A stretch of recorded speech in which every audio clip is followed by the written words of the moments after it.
Lord, पिछले 30 सालों से मिस्टर ज्ञान प्रकाश इंसाफ के इस मंदिर की चौखट पर अपना माथा टेकते आए हैं, इस देवी के चरणों में श्रद्धा के फूल चढ़ाते आए हैं, क्योंकि ये अब तक हर मुकदमा जीतते आए हैं। लेकिन आज जब पहली बार इन्हें शिकस्त की हल्की सी झलक दिखाई दी तो ये बौखला गए। इंसाफ के इस मंदिर से इनका विश्वास उठ गया, इस देवी में इनकी श्रद्धा टूट गई और इन्होंने अपने हाथों में इंसाफ के तराजू की जगह दौलत की तलवार उठा ली। मेरी मुवक्किल माला को इस दुनिया से उठाने का फैसला कर लिया, उस पर कातिलाना हमला करवाया। अगर यकीन नहीं आता मिलॉर्ड तो आप खुद ही देख लीजिए माला के जिस्म पर पड़े हुए जख्मों के ये निशान। मैं अपने फाजिल दोस्त से यह पूछना चाहूंगा कि अगर इस मुकदमे का फैसला अदालत के बाहर ही करना था तो इस अदालत में आने का ढोंग क्यों रचाया जा रहा है? जब इन मासूम बच्चों के बयान के बगैर इस मुकदमे को अंजाम तक पहुंचाया जा सकता है तो फिर इन्हें क्यों बुलाया गया है? अगर ताकतवर अपनी ताकत के जोर पर ही मुकदमे का फैसला करवा सकता है तो यह अदालत क्यों बनाई गई है? अगर गरीब और बेबस को इंसाफ नहीं दिया जा सकता तो बंद कर दीजिए यह अदालत। रुक जाइए जज साहब, आप अपना फैसला सुनाए इससे पहले मैं आपसे एक सवाल पूछना चाहती हूँ। पूछो। अगर मुकदमा ये वकील साहब जीत गए तो इन्हें ढेर सारे नोट मिलेंगे और इनका मौकिल छूट जाएगा, और अगर ये वकील साहब जीत गए तो इस आदमी को 7 साल की सजा हो जाएगी। दोनों ही सूरतों में मुझे क्या मिला? कानून ने मेरे साथ क्या इंसाफ किया? जो इंसान कानून की मर्यादा को तोड़ता है कानून ही उसे सजा देता है। मर्यादा मेरी तोड़ी गई है, कानून की नहीं। इज्जत मेरी लुटी है, कानून की नहीं। Order order. क्या मैं माथे पे लगे इस कलंक के साथ जी सकूंगी? कौन थामेगा मेरा हाथ? कौन भरेगा मेरी मांग में सिंदूर? किसके नाम का मंगलसूत्र मैं पहनूंगी अपने गले में? अरे इस देश में तो सीता माँ को भी अग्नि परीक्षा के बाद माफ नहीं किया गया था, फिर मैं तो एक मामूली सी लड़की हूँ। हर लड़की बचपन से एक ख्वाब देखती है कि एक दिन उसकी बारात आएगी, उसका राजा घोड़े पे सवार होकर उसे ब्याह कर डोली में ले जाएगा। पर मेरा ये ख्वाब ख्वाब ही रह गया। क्या मेरी बारात कभी नहीं आएगी? क्या मेरा राजा अब कभी नहीं आएगा? जज साहब, क्या मैं बिन ब्याही रह जाऊंगी? क्या मैं बिन ब्याही रह जाऊंगी?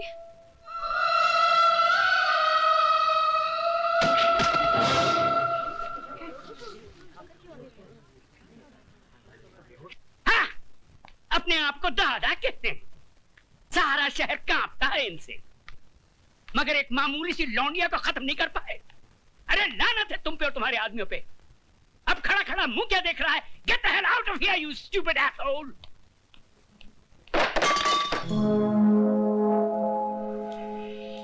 कौन है वहां? सामने आओ वरना गोली मार दूंगा। तुम किस किस को गोली मारेंगे साहब? एक गुनाह को छुपाने के लिए और कितने गुनाह करेंगे? पूरा शहर तुम्हारे नाम पर थूक रहा है, पूरे शहर को मिटाएंगे।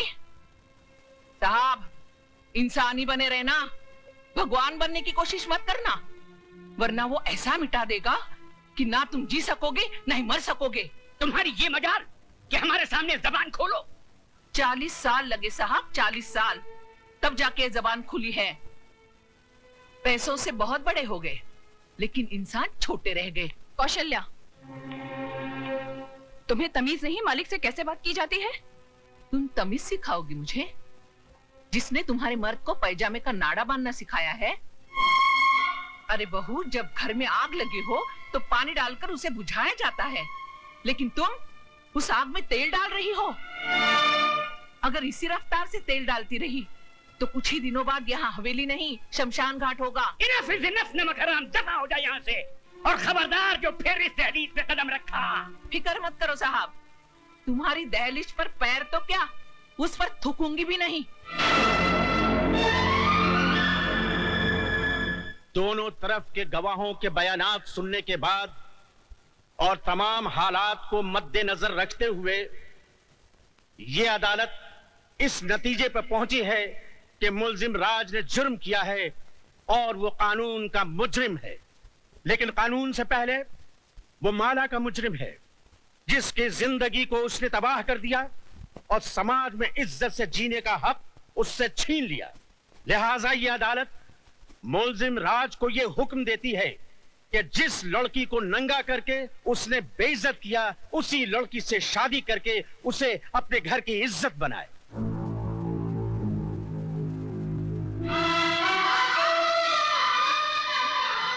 चौबीस घंटे के अंदर अंदर अदालत के इस फैसले की तामील की जाए।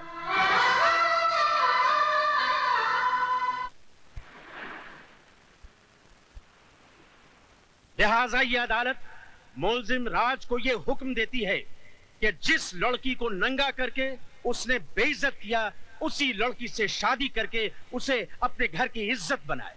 24 घंटे के अंदर अंदर अदालत के इस फैसले की तामील की जाए। मैं किसी भी कीमत पर उस लड़की को नहीं अपनाऊंगा। हाई कोर्ट में मुकदमा लड़ूंगा, सुप्रीम कोर्ट तक जाऊंगा। जाओ, जरूर जाओ। आज तो हम सिर्फ इस शहर में बेइज्जत हुए हैं, कल हमें सारे मुल्क में बेइज्जत करो और परसों सारी दुनिया में, ताकि वो लोग जिनकी आज तक हिम्मत नहीं हुई थी इस हवेली की तरफ आंख उठा के देखने की, घर में घुस आए और हमारे मुंह पे थूके। तो क्या मैं दुनिया की परवाह करूं, अपनी जिंदगी की नहीं? उस मामूली लड़की से शादी कर लूं मैं? अब वो एक मामूली लड़की नहीं रही, अखबारों की सुर्खियां बन गई है वो। इस शहर के हर आदमी की बेटी बन चुकी है वो। तुम्हारी भलाई बस इसमें है कि तुम कोर्ट का ऑर्डर मान लो और उस लड़की से शादी कर लो, वरना ये घर तबाह हो जाएगा। मैं आपके लिए 7 साल की सजा काटने के लिए तैयार हूं, मगर उस लड़की से मैं हर की शादी नहीं करूंगा। जिस लड़के ने सुबह का सूरज तक न देखा हो, जिसे किसी चीज को हासिल करने के लिए कोशिश तक न करनी पड़ी हो, उसे क्या मालूम कि जेल की कोठरी क्या होती है, उसका अंधेरापन कैसा होता है। अगर आप नहीं चाहते कि मैं 7 साल की सजा काटूं, तो क्या उम्र भर की सजा भुगतूं उस लड़की से शादी करके, अपनी जिंदगी तबाह कर लूं? शादी तुम करोगे, लेकिन अपनी जिंदगी तबाह करने के लिए नहीं, बल्कि उसकी जिंदगी तबाह करने के लिए। हम समझे नहीं बहू। बाबूजी, अदालत से उसने अपने लिए जिंदगी नहीं, मौत मांगी है। इतने जुल्म और सितम ढाऊंगी कि इस हवेली की बहू बनने का ख्वाब मिट्टी में मिल जाएगा। सर्वमंगल मांगल्ये शिवे सर्वार्थ साधिके शरण्ये त्र्यंबके गौरी नारायणी नमस्तुते। मंगलम भगवान विष्णु मंगलम गरुड़ध्वज मंगलम पुंडरीकाक्ष मंगलायस्तनो हरि। मात पितृ चरण कमलेभ्यो नमो नमः। स्थान देवताभ्यो नमो नमः। ग्राम देवताभ्यो नमो नमः।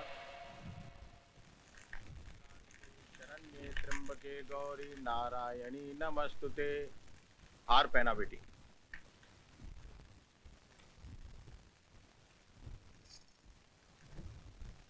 अपनी पत्नी की मांग भरो।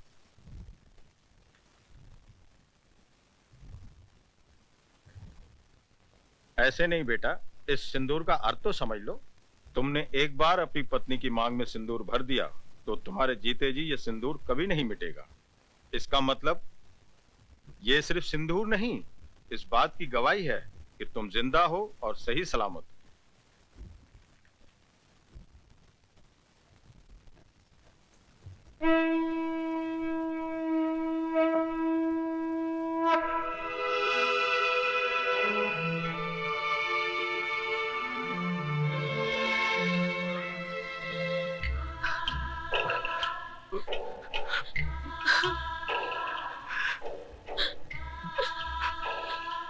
जा बेटी जा, मैं वाहिगुरु से झोली फैला के तेरी खुशियों की भीख मांग लूंगा।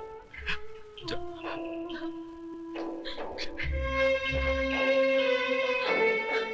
तुम्हारा अधिकार तो मैंने तुम्हें दिला दिया, लेकिन एक बात याद रखना, इस दुनिया में हक कभी मांगने से नहीं मिलता, छीनना पड़ता है।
बहू, जी।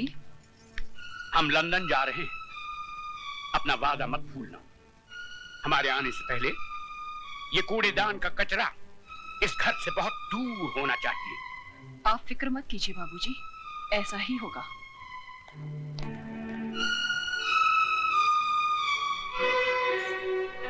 ओ महारानी, वहां कहाँ चली?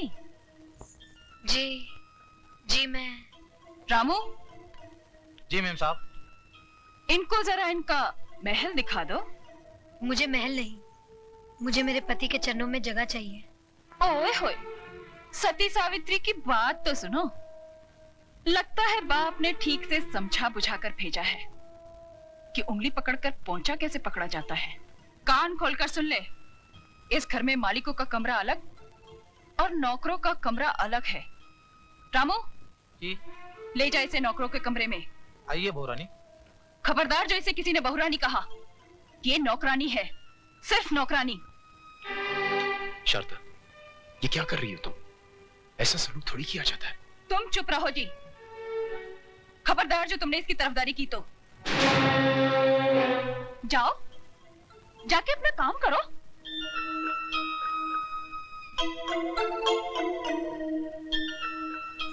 ए, मैंने तुझसे क्या कहा, सुना नहीं क्या?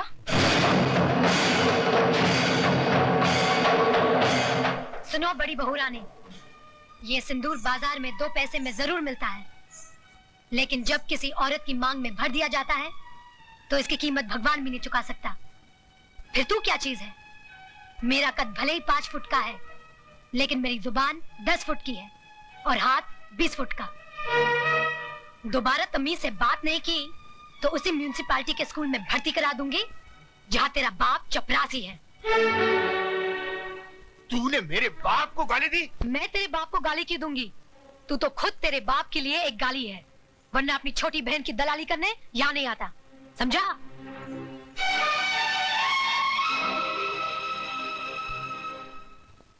अयो स्वामी, आज खुशी का दिन है, फिर आपका बैटरी काय को डाउन है? ओए खोतिया, जिस बाप की एको एक बेटी उसके जिगर का टुकड़ा उससे दूर हो जाए तो वो रोएगा नहीं तो क्या भांगड़ा करेगा? देखो दारजी, हॉर्न का वायर ब्रेक में मत घुसाड़ो। अरे हमारा बहन कितना बड़ा घौर में शादी करके गया है। ये भी कोई शादी थी? मेरी बच्ची की ख्वाहिशें उसके दिल में ही रह गई। कैसे कैसे ख्वाब देखे थे उसने। बैंड बाजे के साथ उसका दूल्हा घोड़ी पे सवार होके बारात लेके आएगा, हजारों लोग उसके ब्याह में शरीक होंगे। इतना शोर ना शनाई, ऐसे बिना हुई बच्ची जैसे टोली में नहीं आरती में जा रही हो। दारजी, सदियों से माँ बाप के घर से बेटी ऐसे ही विदा होती रही है। आप तो सिर्फ दुआ कीजिए कि उस घर में खुश रहे।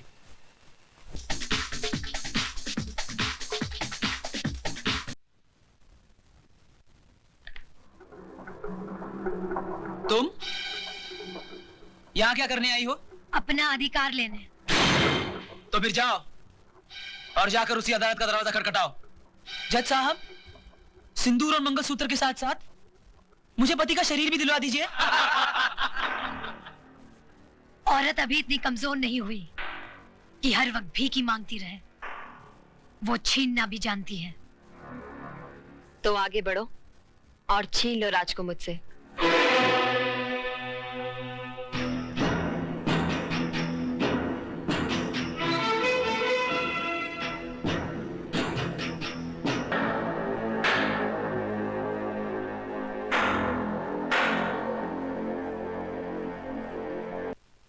मिस्टर हस्बैंड, मुझे भी तुम्हारे गले पड़ने या तुमसे शादी करने का कोई शौक नहीं था।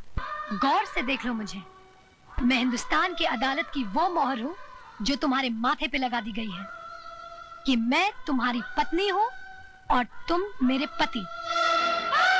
जब तक मेरी मांग में सिंदूर और गले में मंगलसूत्र है, दुनिया तो क्या, भगवान भी तुम्हें मुझसे अलग नहीं कर सकता। वरना सबको धक्के मरवा के निकलवा दूंगा यहाँ से। ओए पुत्र, हम तुम्हारे बाप की तरह हैं। और बाप से आप कह के बात करते हैं, वरना सारा ताप निकाल दूंगा। लेकिन ये कोई तरीका नहीं है इस तरह किसी के घर में घुसने का। तरीके तो कई और हैं मिसेस रमेश, लेकिन क्या करें, मजबूर हूं।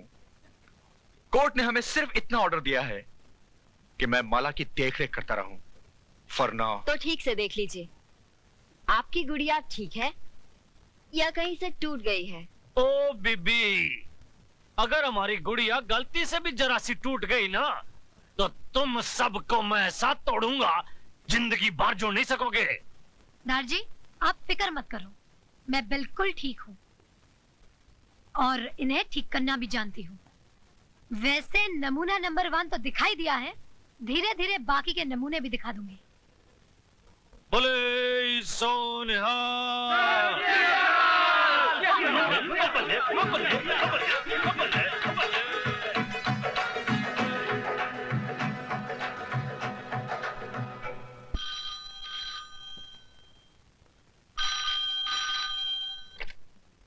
हेलो बहू, बाबूजी, नमस्ते। उस कचरे के डिब्बे को घर से बाहर फेंका गया कि नहीं? जी जी। क्या तुम ये नहीं चाहती कि तुम्हारी छोटी बहन हमारे घर की बहू बने? जी जी चाहती हूँ। तो फिर हमारे आने से पहले उस गंदगी को हमारी हवेली से दूर कर देना। कर दूंगी बाबूजी। गुड।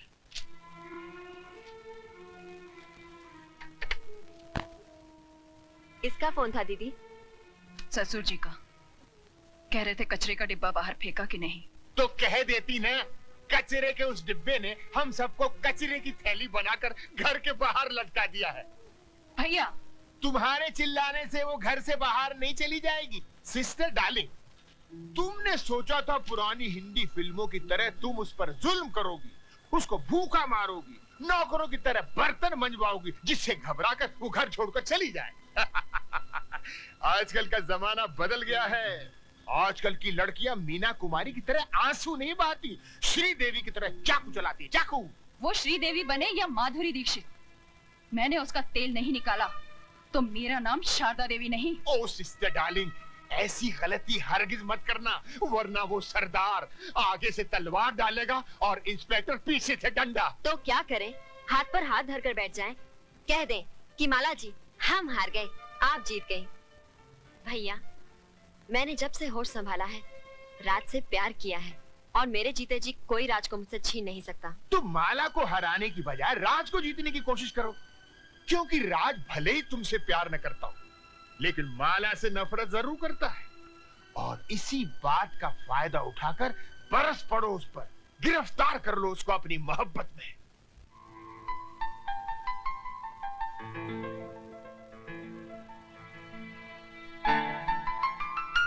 ऑफिस जा रहे हैं? तुमसे मतलब? मतलब तो है, मैं आपकी बीवी जो हूँ। मैं नहीं मानता तुम्हें अपनी बीवी। मानेंगे, आप भी मानेंगे।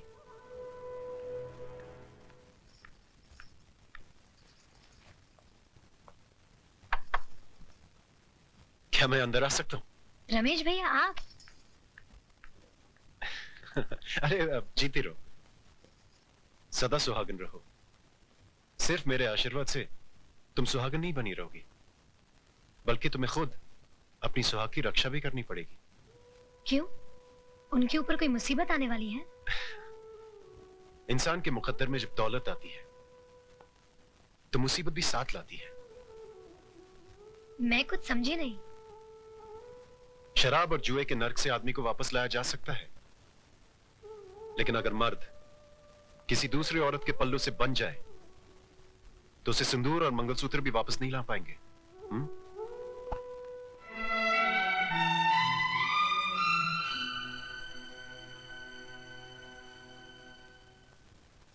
ज्य बिनु देह नदी बिनु बारी, तैसी नाथ पुरुष बिन नारी। माता सीता कहती है, जिस तरह जीवन के बिना शरीर है और पानी के बिना नदी है, ठीक उसी तरह पुरुष के बिना नारी का जीवन है। स्त्री को अपने पति का साया बनकर रहना चाहिए, चाहे सुख में हो या दुख में। अपनी सुहाग की रक्षा के लिए अगर घर की सीमा को भी पार करना पड़े तो पार कर जाओ, तो पार कर जाओ, तो पार कर जाओ, पार कर जाओ, पार कर जाओ, पार कर जाओ।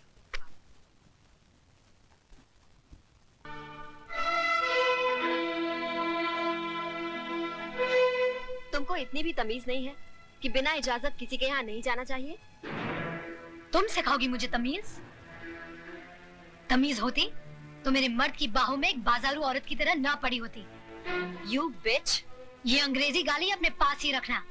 हिंदी में एक गाली सुना दी तो सारा खानदान कब्र से बाहर आ जाएगा। माला, चिल्ला मत चुड़ैल, वरना बाल पकड़ के यहाँ से घसीटते हुए ले जाऊंगी। एक बात सुनती जाओ, जिस समय बहुत गर्मी है तो अपने बाप से कह देना, एक सांड ढूंढ के ला देगा।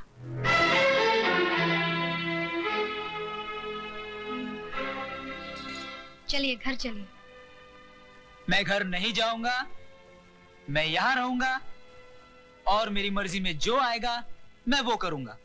एक बात सुन लीजिए, औरत मर्द की हर बुराई को बर्दाश्त कर सकती है, लेकिन ये कभी बर्दाश्त नहीं कर सकती कि उसके मर्द की जिंदगी में एक दूसरी औरत आए। एक नहीं 10 औरतें आएंगी, क्या कर लोगी? आएंगी तो ऐसे ही जाएंगी, बेइज्जत होकर। रोना बंद करो मिच्छबाना आदमी, वरना तुम्हारे आंसू में पूरा हिंदुस्तान डूब जाएगा। भैया, अरे मैं मजाक नहीं कर रहा हूँ। बाहर देखो, तुम्हारे साथ साथ इंद्रदेव की अप्सराएं भी आंसू बहा रही। मालकिन! मुझे पुकारा भाई। मालकिन! सिस्टर डार्लिंग, लगता है कोई तुमको आवाज दे रहा है। मालकिन! शामू जी जरा देखो कौन मरा जा रहा है। जी मालकिन।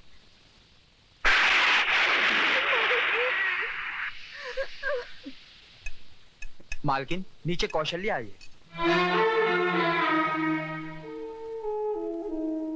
फिक्र मत करो साहब, तुम्हारी दहलीज पर पैर तो क्या, उस पर थूकूंगी भी नहीं।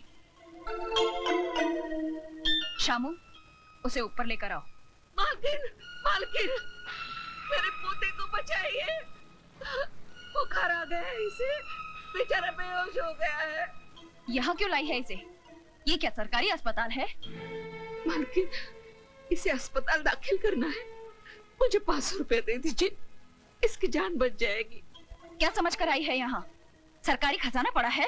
मालकिन, हमारे माँ बाप तो आप ही हैं, आपका दरवाजा नहीं खटखटाएंगे तो और कहाँ जाएंगे? क्यों इतनी जल्दी भूल गई? तूने ही तो कहा था कि आपके दरवाजे पर कभी थूकने भी नहीं आऊंगी। भूल हो गई थी मालकिन। हर भूल की सजा है। मैं तेरे इस बच्चे की जान बचा लूंगी अगर तू मेरी चौखट पर थूक कर चाटेगी तो।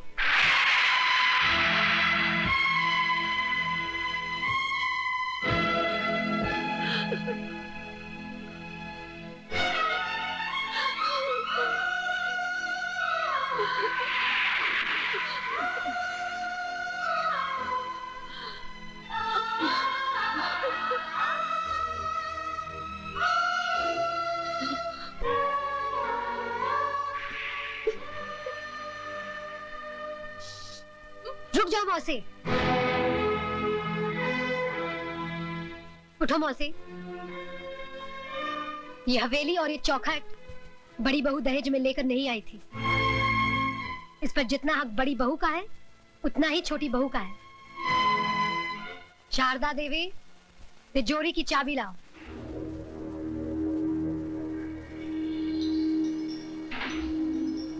चाबी लाओ बड़ी बहू।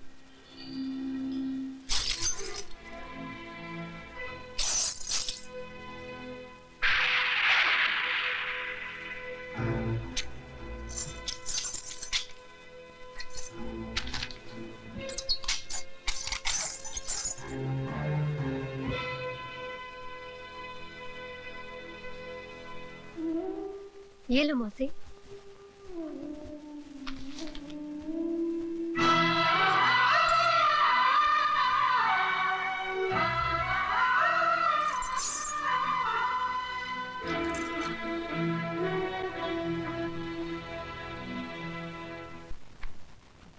ये लड़की है कि फूलन देवी?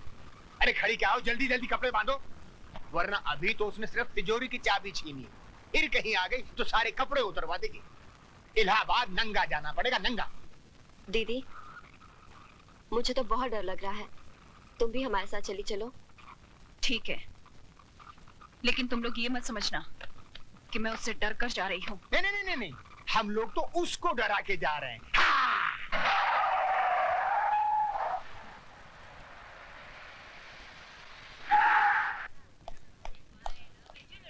भाभी, ये अचानक क्या हो गया? कहाँ जा रहे हैं आप लोग? मिस्टर राज, तुम्हारी भाभी अपनी मर्जी से नहीं जा रही, उनको घर से बाहर निकाला गया है। मैं कुछ समझा नहीं। रहने दो देवर जी। अगर माला को अपने घर की बहू बनाना ही था तो इतना सब ढकोसला क्यों किया? सीधे सीधे मुझसे कह देते, मैं खुशी से तिजोरी की चाबी उसके हाथ पे रख देती। आपकी मिसेज माला ने चाबी का गुच्छा छीना और हमको बेइज्जत करके घर से बाहर निकाल दिया।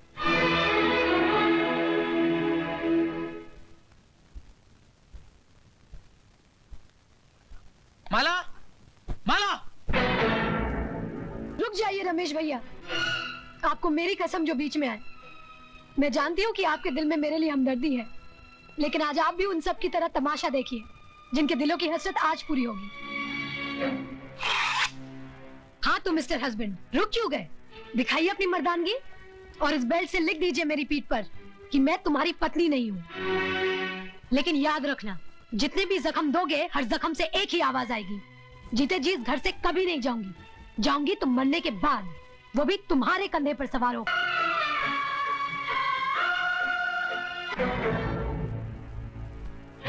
अगर तुम मेरी बेटी का सुहाग ना होता तो मेरे कदमों में माला की बजाय तेरा सर होता।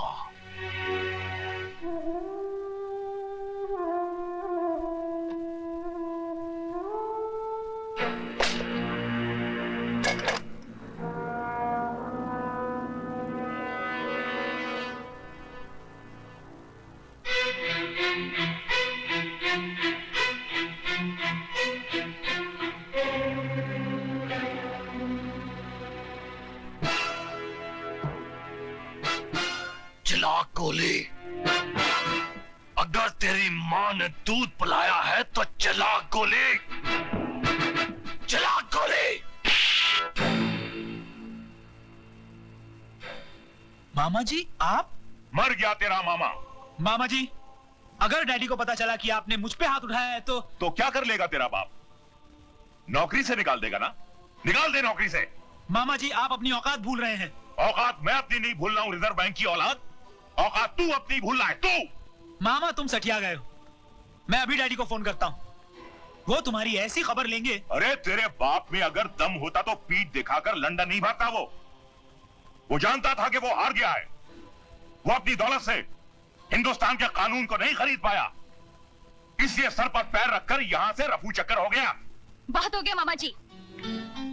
अगर अब आप 1 मिनट में इस हवेली से दफा नहीं हुए तो पुलिस को बुलाकर यहाँ से धक्के मारकर निकलवा दूंगी। तो फिर देर किस बात की है बहू? बुलाओ, पुलिस को बुलाओ। हम भी देखते हैं कि कौन इस हवेली के बाहर जाता है और कौन जेल के अंदर। ये जख्म देखते ही तुम्हारे हाथ में ये जो सोने के कड़े हैं ना, ये लोहे के कड़े हो जाएंगे। माला की तरफ से गवाही मैं दूंगा कि हमारी बड़ी बहू ने अपनी छोटी बहन का टाका फिट करने के लिए अपने भाई के साथ मिलकर साजिश की और आज को उकसाया कि वो माला को अपनी जिंदगी से उठाकर बाहर फेंक दे। माय डियर सिस्टर, मैं इलाहाबाद चलता हूँ, बाबूजी वहाँ अकेले हैं। भैया मैं भी तुम्हारे साथ चलती हूँ। हाँ, बेटर बेटर। देखा राज, जब जहाज डूबने लगता है तो सबसे पहले उसे चूहे छोड़कर भागते हैं। अरे पगले, इतनी प्यारी गुड़िया तेरी जिंदगी बनकर आई और तू इसे ठोकर मार रहा है। आओ बेटी। राज, जिस इंसान के तुझे पैर छूने चाहिए तूने उनका अपमान किया है। चल बेटे, माफी मांग, पैर छू और एक नई जिंदगी शुरू कर।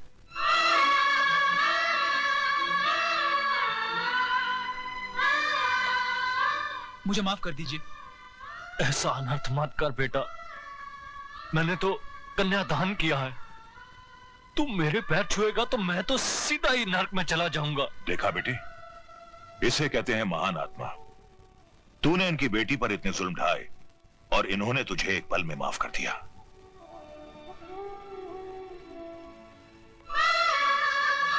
बेटे, ये आंसू पोंछ डाल और अपने इस मामा के लिए थोड़ा सा मुस्कुरा दे। मुस्कुरा। Hello, Rai Bahadur here. जीजा जी, आपने बिल्कुल सही वक्त पर मुझे यहां भेज दिया। अगर जरा सी भी देर हो जाती तो यहां महाभारत का आखिरी एपिसोड हो गया होता। साले साहब, क्यों पहेलियां बुझवा रहे हो? कहावत है कि बगैर उंगली टेढ़ी किए घी नहीं निकलता। मैंने स्टाइल बदल दिया है, उंगली सीधी कर दी है। अब घी सीधी उंगली से ही निकलेगा। साफ साफ बात करो। राज और माला हनीमून मनाने हिल स्टेशन जा रहे हैं। पहाड़ की ऊंचाई से बेचारी का पैर भी तो फिसल सकता है। मामा जी, आपका यह नया नाटक मेरी समझ में नहीं आया। ससुर के पैर छुओ, माला को अपना लो, औरत को खिलौना मत समझो। भांजे, कल अगर मैं ये नाटक नहीं करता तो या तो ज्ञानी की तलवार तुम्हारी गर्दन उड़ा देती या तुम्हारी बंदूक की गोली ज्ञानी के सीने के पार होती, और दोनों ही सूरतों में माला घर से बाहर नहीं निकलती। लेकिन अब माला घर से तो क्या, इस दुनिया से ही बाहर निकल जाएगी। वो कैसे? सुना है इस इलाके में इतने जहरीले सांप हैं कि जिसे डस ले वो पानी तक नहीं मांगता, और अगर गलती से कोई उनका जहर चूसने की कोशिश करे तो वो भी दम तोड़ देता है। कुछ समझा भांजे? जी मामा जी। Very good. तो फिर देर किस बात की? मेरे प्यारे भांजे, कल की सुबह तो होने दे।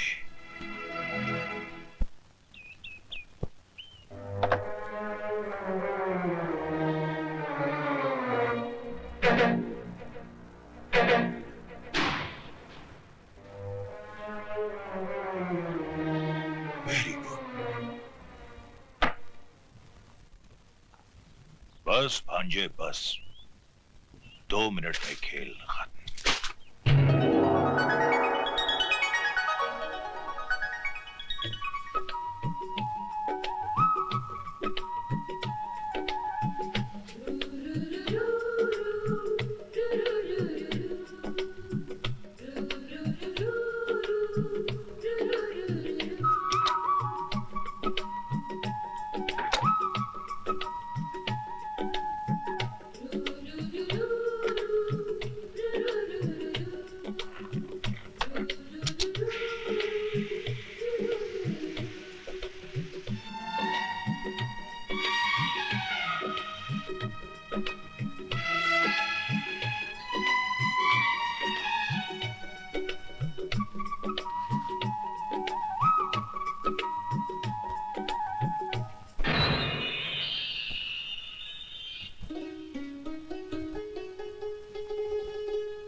Very good.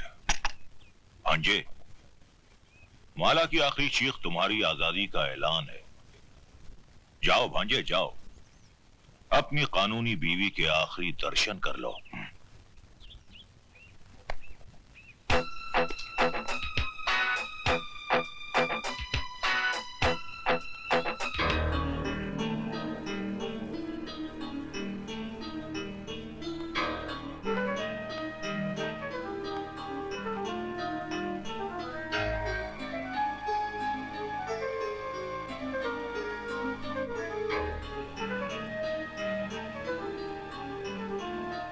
जब तक मेरी मांग में सिंदूर और गले में मंगलसूत्र है, दुनिया तो क्या, भगवान भी तुम्हें मुझसे अलग नहीं कर सकता।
माला, माला, माला, माला।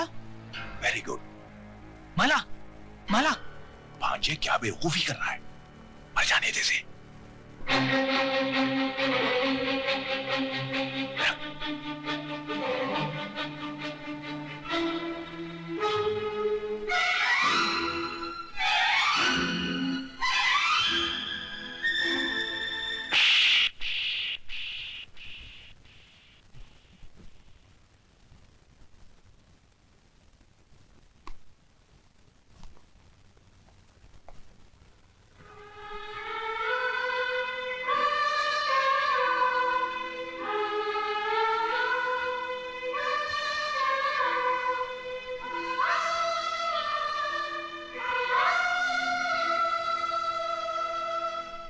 मिस्टर राज, आप किस्मत वाले हैं।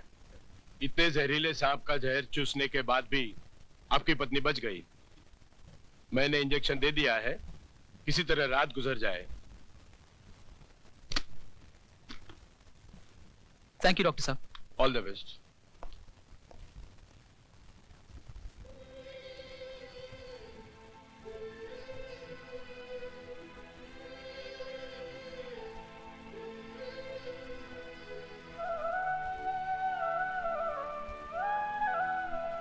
तुमने एक बार अपनी पत्नी की मांग में सिंदूर भर दिया तो तुम्हारे जीते जी ये सिंदूर कभी नहीं मिटेगा।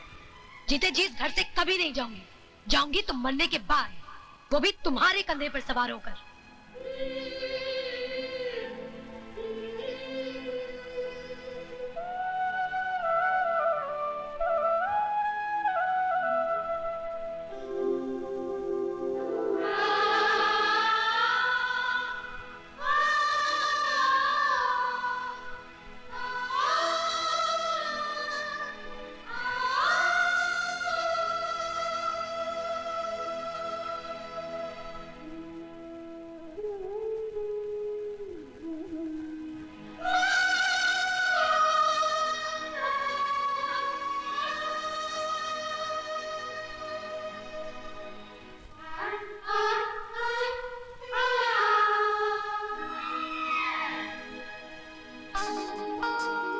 मामा जी, आपने मुझे यहाँ क्यों बुलाया है? बहू में बाजी हार गया। राज ने आशिकों की तरह अपना दिल माला के कदमों में रख दिया है। अब वो माला को मरने नहीं देगा। लेकिन मैं माला को जीने नहीं दूंगी। वो कैसे? आजकल हर घर में नई नवेलियां आग से जलकर राख हो जाती हैं। ये भी उसी तरह। Very good. तो फिर देर किस बात की? चिता सजाइए, लाश आती ही होगी।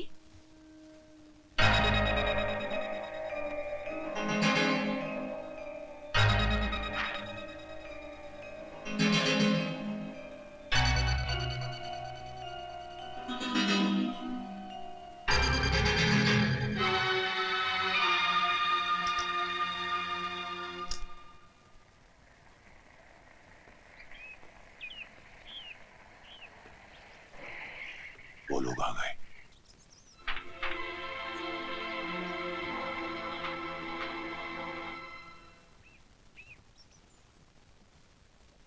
अरे भाभी, आप यहाँ? भाई मैंने फोन कर दिया था कि बहू की तबीयत खराब है, बेचारी दौड़ी चली आई। माला, मुझे माफ कर दो, मैंने तुम्हें गलत समझा। जिसे मैं पत्थर समझ रही थी वो तो हीरा निकली। राज, मेरी बहन को पलकों पर सजा के रखना।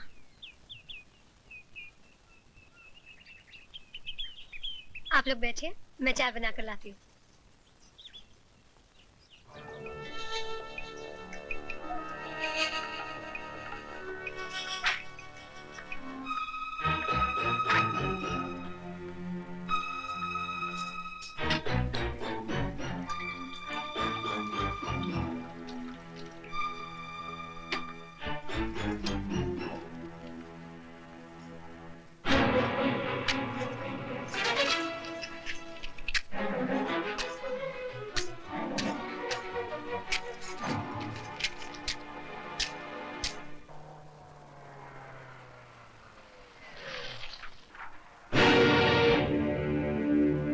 देखो संभाल के।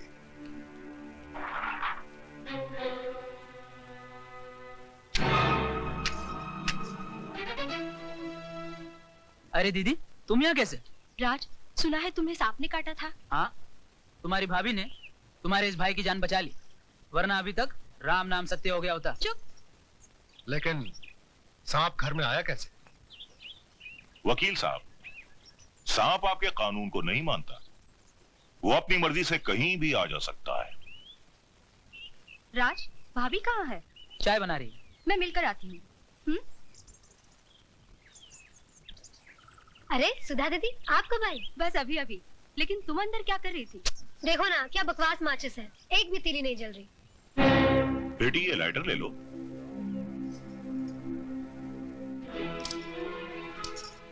माला, दे दो ये लाइटर मुझे, ये तुमसे नहीं जलेगा। तुम जाकर बैठो, चाय मैं बना कर लाती हूँ।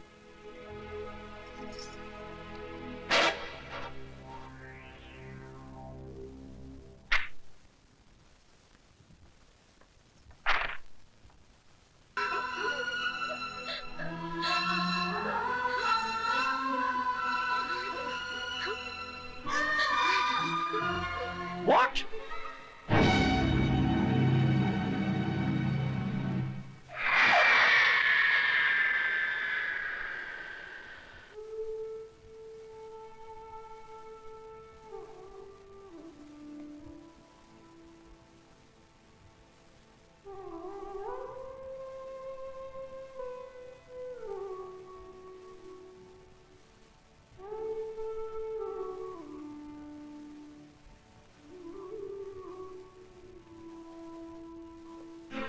हमारी तो पूरी कोशिश थी कि इस तस्वीर की जगह माला की तस्वीर हो, पर वो हरामजादी न जाने कौन सा अमृत पीकर आई है कि मरने का नाम ही नहीं लेती।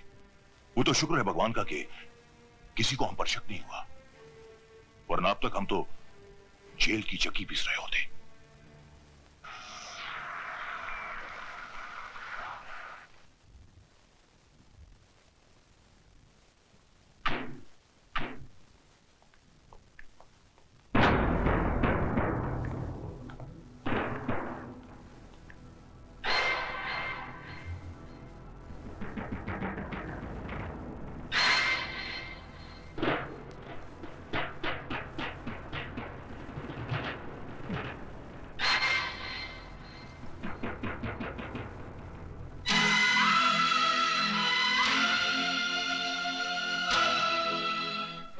क्यों गए बरखुरदार?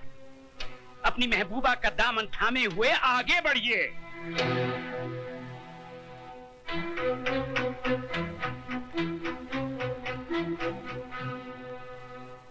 अब हमारी आंखों में आंखें डाल के जवाब दीजिए, क्या तुमने ये नहीं कहा था कि मैं किसी कीमत पे भी इस लड़की को नहीं अपनाऊंगा, हाई कोर्ट में मुकदमा लड़ूंगा, सुप्रीम कोर्ट तक जाऊंगा?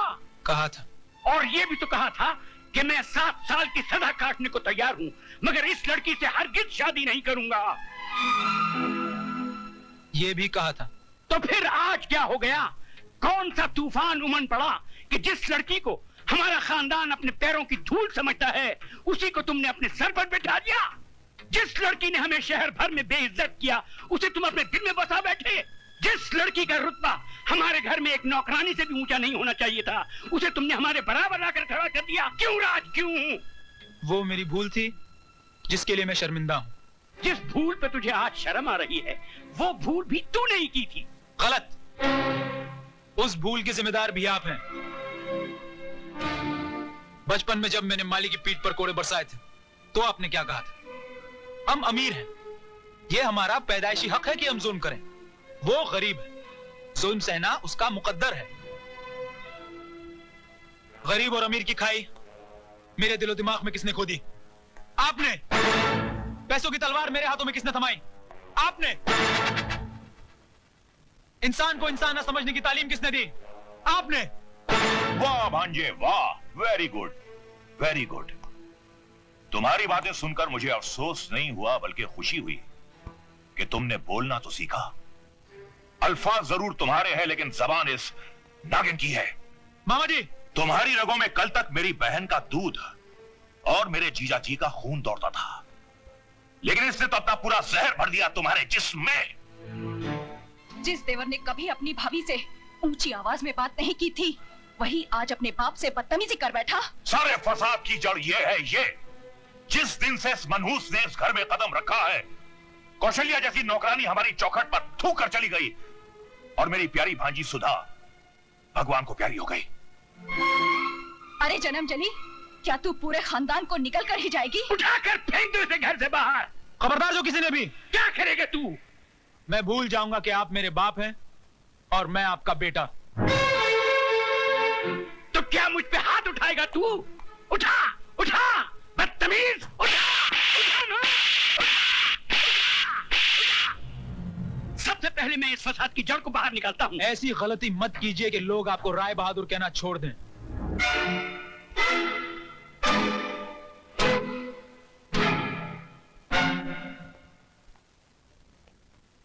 चलिए, अब हम यहाँ नहीं रहेंगे।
डॉक्टर साहब, मेरी माला बच जाएगी ना? उसकी हालत बहुत नाजुक है, अभी कुछ कहा नहीं जा सकता, बट वी आर ट्राइंग।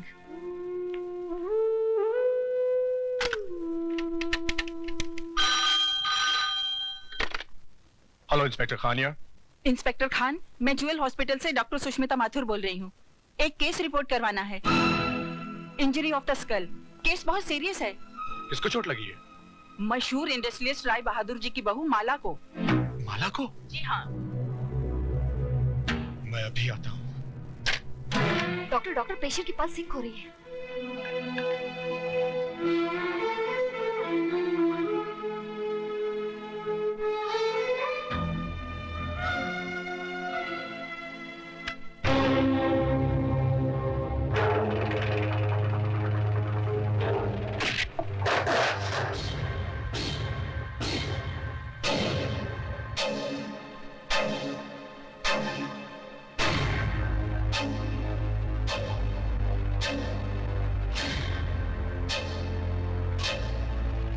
मेरी माला के हत्यारों, वो तो मर गई, अब तुम भी जिंदा नहीं रहोगे।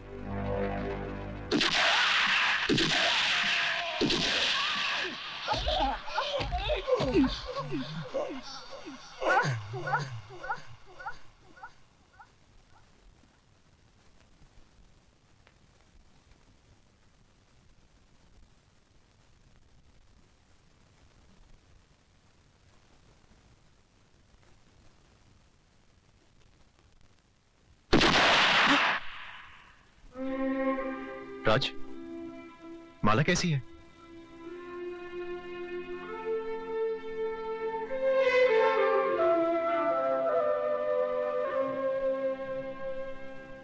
राय साहब, आप फौरन मामा जी और शारदा देवी को लेकर शहर से बाहर चले जाइए।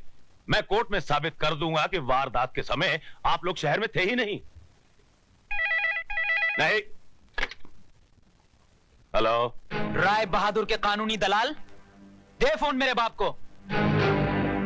राज। मिस्टर राय बहादुर, अगर मेरी माला को कुछ हो गया तो समझ लेना तुम्हारा छोटा बेटा मर गया। साथ में बड़ा बेटा भी मर गया।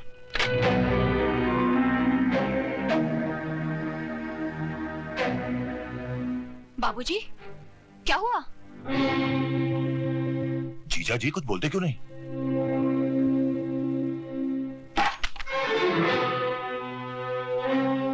राय बहादुर साहब, कहां जा रहे हैं आप? हॉस्पिटल। लेकिन वहां जाने से केस उल्टा भी हो सकता है और हो सकता है आपको जेल भी हो जाए। अब तो फांसी भी लग जाए तो कोई फर्क नहीं पड़ेगा। ये दौलत, ये हवेली, ये सब कुछ मैंने किसके लिए बनाया था?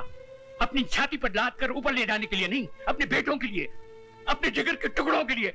अगर वही नहीं रहे तो। जीजा जी, राज ने कहा क्या?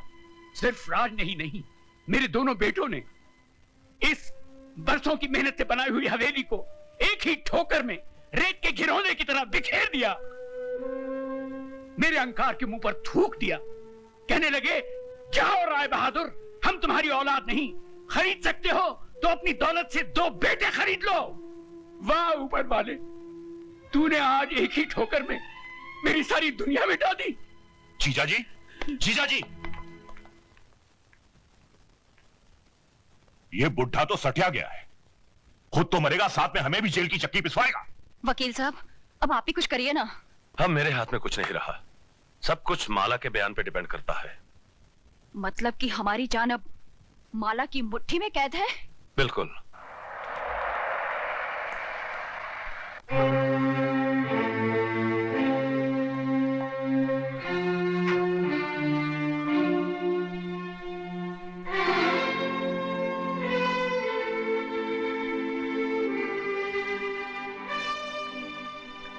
डॉक्टर, कैसी है मेरी बहू?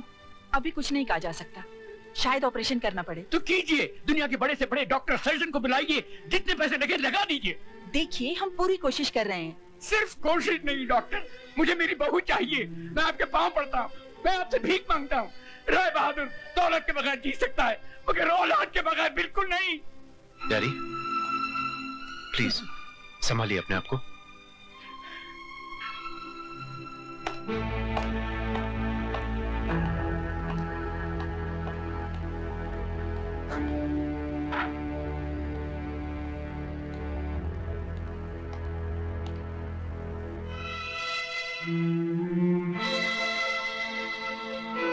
मुझे माला का बयान लेना है।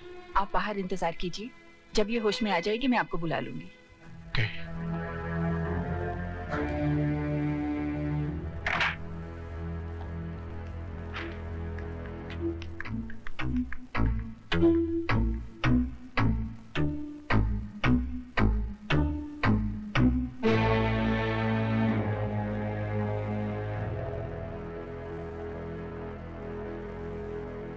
इंस्पेक्टर साहब, मैं अपना बयान देना चाहता हूं। आज सुबह सुबह मेरा और माला का झगड़ा हुआ और गुस्से में आके मैंने उसके सर पर। इंस्पेक्टर साहब, गुनहगार ये नहीं, मैं हूं। ये आप लोग क्या? तुम चुप रहो जी, दोनों फांसी पर खुद ही चढ़ते हैं तो चढ़ जाने दीजिए। इनके मरते ही करोड़ों की दौलत हमारी हो जाएगी।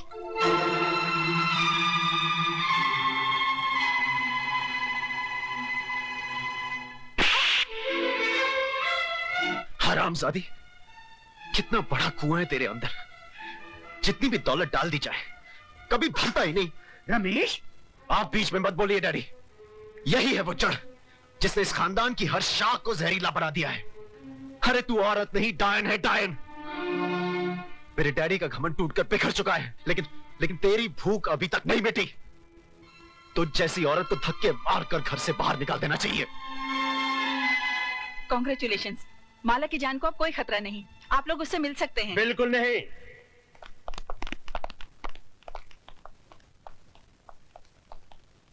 जब तक इंस्पेक्टर खान माला का बयान नहीं ले लेता, आप लोगों में से किसी को भी अंदर जाने की इजाजत नहीं है।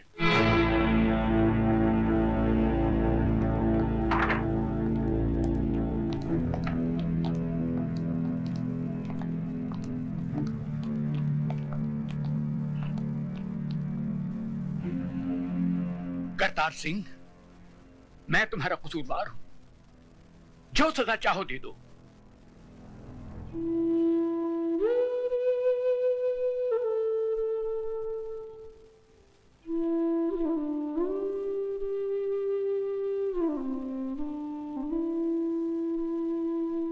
माला, तुम्हारे सर पर ये चोट कैसे लगी? जी, मैं ये जानना चाहता हूं कि तुम्हें किसने मारा।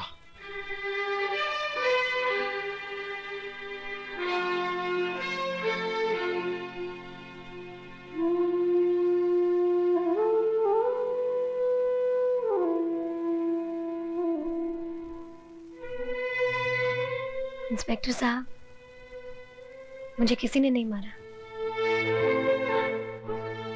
फिर ये चोट कैसे लगी? सीढ़ियों से उतर रही थी, पाँव फिसल गया।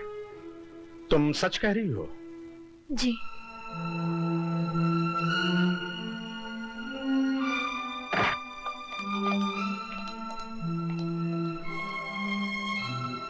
माला का कहना है कि पांव फिसल जाने से उसे चोट लगी है, इसलिए अब कानून को किसी पर कोई शुबा नहीं। आप लोग अंदर जा सकते हैं।